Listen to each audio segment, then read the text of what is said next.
What can I do for my pixie ears and stretched earlobes? Pixie ears, also called a pixie ear deformity, is a somewhat common issue that occurs with facelift surgery.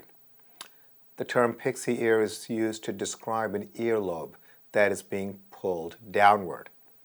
I'll discuss how I help people who come to me with pixie ear deformity and techniques I employ to minimize the risk of this problem occurring. I'm Dr. Amiya Prasad. I'm a diplomate of the American Board of Cosmetic Surgery and a fellowship-trained oculofacial plastic and reconstructive surgeon. I've been in practice in Manhattan and Long Island for over 25 years.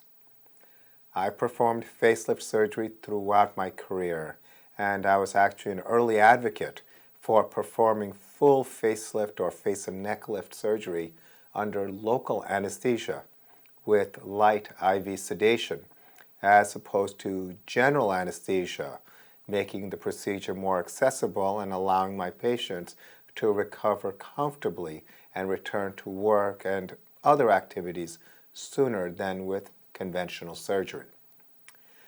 To understand why pixie ears occur, it's first important to know what a facelift procedure is.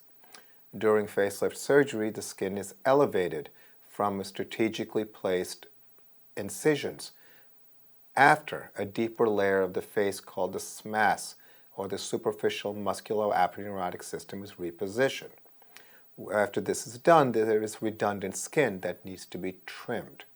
This is where there can be a skin shortage, resulting in excessive tension at the end of the earlobe, resulting in the earlobe being pulled away from its normal position.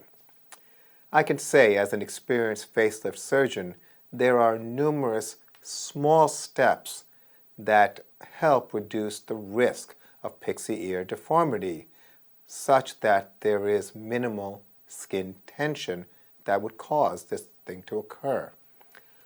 When I see a patient in consultation for pixie ear deformity, I first assess if there is enough skin to work with to allow for facelift revision procedure, such that the earlobe does not pull downwards.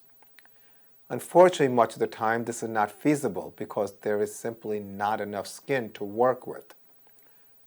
When this is the case, I perform a revision of the earlobe itself by partially detaching the earlobe and surgically restoring the shape of the earlobe.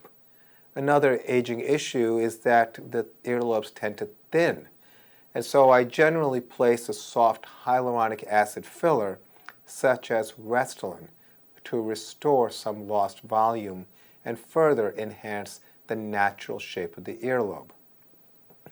So essentially, a well-performed facelift should reduce the risk of developing pixie ear deformities.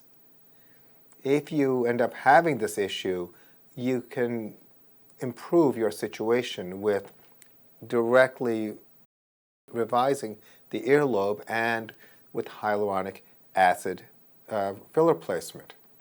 I routinely perform these procedures under local anesthesia, so the downtime is minimal. I hope you found this information from my experience helpful. If you're interested in recommendations for your individual situation, you may contact us through our websites or call our offices to schedule a consultation.